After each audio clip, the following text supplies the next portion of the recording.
Hello friends, welcome to my YouTube channel.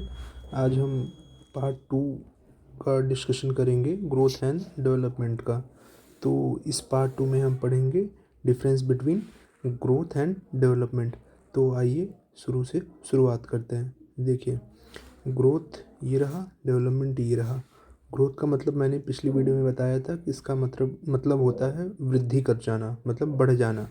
और development का मतलब होता है कि विकास कर जाना। ठीक है, तो इसमें हम दोनों के बीच में क्या डिफरेंस होता है बेसिकली वो बात करेंगे। देखिए, जो ग्रोथ होता है वो एक फिजिकल चेंज होता है। जैसे कि कोई भी लड़का है, उसके अंदर अगर कोई फिजिकल चेंज हो रहा है तो दैट इज़ ग्रोथ। और अगर कोई लड़का है, अगर उसके अंदर कोई होलिस्टिक चेंज हो रहा है, ठीक है, तो उसे हम बोलेंगे कि उसका डेवलपमेंट हो रहा है। अब होलिस्टिक चेंज का मतलब ये, जैसे कि उसका कोई फिजिकल चेंज हो गया, ठीक है, जैसे उसकी ग्रोथ वगैरह हो गई, ठीक है, ये सब तो ठीक है। आप ये सब अपना ग्रोथ का डेवलपमेंट हो रहा है। और जैसे कि किसी का इमोशनल डेवलपमेंट हो रहा है, किसी की मैच्योरिटी ज़्यादा बढ़ जा रही है टाइम के साथ। तो इसका मतलब ये है कि अगर किसी का 360 होलिस्टिक डेवलपमेंट हो रहा है, तो इसका मतलब ये है कि उसका विकास हो रहा है। नेक्स्ट है सर्टेन टाइम प्रोसेस। देखिए, जो ये ग्रोथ होता है ये एक टाइम प्रोसेस का पार्ट होता है। मतलब कि आपकी जो ग्रोथ होगी वो धीरे धीरे होती है, एक टाइम लेता है, ठीक है। और ये एक टाइम पे जाने के बाद रुक जाती है, उसके बाद नहीं होता है। जैसे कोई भी इंसान है, उसका ग्रोथ, उसकी हाइट एक लिमिट तक बढ़ती है, उसके बाद उसकी हाइट रुक जाती है, तो उसका ग्रोथ एक टाइम तक हुआ फिर वो रुक गया। बट ये जो डेवलपमेंट होता है ये लाइफ लॉन्ग प्रोसेस होता है। मतलब कि ये जब बच्चा पैदा होता है तब से लेकर के जब तक वो मर नहीं जाता है तब तक, बेसिकली ये पैदा होने से नहीं, जब ये माँ के गर्भ में रहता है तब से सीखता है, और जब तक ये मर नहीं जाता है तब तक ये सीखता रहता है। तो ये हो गया डेवलपमेंट। तीसरा, does not follow certain order. कोई ऑर्डर ये फॉलो नहीं करता, डेवलपमेंट एक ऑर्डर फॉलो करता है, ठीक है। ये जो ग्रोथ होता है ये क्लियरली विजिबल होता है, हम इसे देख सकते हैं कि हाइट बढ़ रही है, वेट बढ़ रहा है, तो इसके चेंजेस को हम लोग देख सकते हैं। बट ये जो डेवलपमेंट होता है इसके चेंजेस को हम लोग नहीं देख पाते हैं। जैसे आप कभी ये नहीं देख पाते हैं कि कौन सा इंसान कितना बुद्धिमान है, किसका किस हिसाब से इमोशनल चेंज हो रहा है, ये सब बस फील किया जाता है, तो इसे हम देख नहीं सकते हैं। नेक्स्ट है क्वांटिटेटिव। जैसे कि मान लीजिए कि ग्रोथ हो रहा है, तो इसको हम ये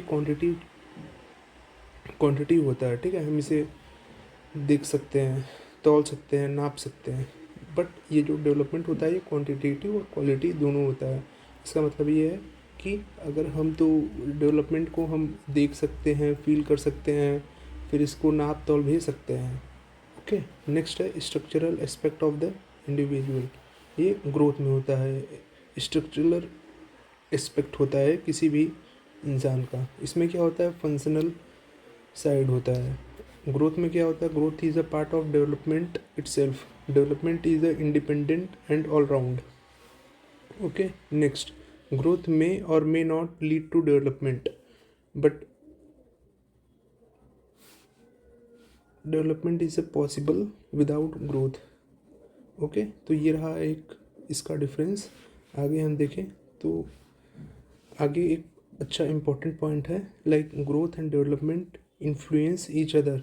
ग्रोथ और डेवलपमेंट एक दूसरे को इन्फ्लुएंस करते हैं। और अब देखते हैं कुछ ऐसे फैक्टर्स जो ग्रोथ और डेवलपमेंट को दोनों को इफेक्ट करते हैं। तो पहला फैक्टर होता है इंटरनल फैक्ट, और दूसरा होता है एक्सटर्नल फैक्ट। तो इंटरनल फैक्टर में जैसे हेरिडिटी हो गई, बायोलॉजिकली हो बायोलॉजिकली हो गई, सोशल हो गया, इंटेलिजेंस हो गया, एज हो गया, मोटिवेशन हो गया, इंटरेस्ट हो गया, नीड हो गया, इमोशंस हो गए। ये सब इंटरनल फैक्टर होते हैं जो कि ग्रोथ और डेवलपमेंट दोनों को इफेक्ट करते हैं। कुछ एक्सटर्नल फैक्टर होते हैं जैसे इन्वायरमेंट, फैमिली, स्कूल। वो मतलब कि अ, जन्म से पहले जब बच्चा अपने गर्भ में होता है तो गर्भ को बोलते हैं वॉर्म। नेक्स्ट है physical and mental health of mother, historical environment, quantity and quality of nutrition, economic status. तो ये कुछ ऐसे पॉइंट्स हैं जो कि इफेक्ट करते हैं ग्रोथ एंड डेवलपमेंट को। तो ये एक्सटर्नल फैक्टर होते हैं, ये इंटरनल फैक्टर होते हैं। ऐसे आप वीडियो रोक के देख लीजिएगा। Next, domains of development. देखिए, कुछ डोमेन होते हैं डेवलपमेंट के। तो पहला डोमेन क्या होता है, कॉग्निटिव डेवलपमेंट। दूसरा होता है मोरल डेवलपमेंट। तीसरा होता है फिजिकल डेवलपमेंट, चौथा होता है motor development, next emotional development, उसके बाद social development, next language development. तो ये डोमेन्स ऑफ डेवलपमेंट हो गए। इसे वीडियो रुक के आप देख लीजिएगा, एग्जाम के पर्सपेक्टिव से ये इंपॉर्टेंट है। Next point, stages of development. देखिए जो डेवलपमेंट होता है उसे कुछ स्टेजेस होते हैं। पहला स्टेज होता है प्रीनेटल स्टेज, दूसरा होता है इन्फेंसी स्टेज, तीसरा होता है चाइल्डहुड स्टेज और चौथा होता है एडोलसेंस स्टेज। तो ये 4 स्टेज होते हैं, इसको आप ध्यान से देख लीजिए। बहुत डिटेल में इस वीडियो में डिस्कशन नहीं करेंगे। उसके बाद नेक्स्ट पॉइंट है प्रिंसिपल्स ऑफ डेवलपमेंट। देखिए कुछ प्रिंसिपल होते हैं डेवलपमेंट के, जैसे principle of continuity, principle of direction, principle of interpenetration, principle of individual difference, principle of general to specific, principle of integration, principle of uniform pattern, principle of interaction, principle of predictability. Development is cumulative, principle of spiral motion, principle of inversibility, principle of difference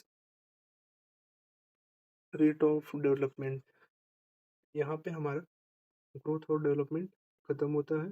और अगर इसके आपको MCQ या फिर practice set लगाने हैं तो video में कमेंट करिए। Thanks for watching and subscribe my YouTube channel.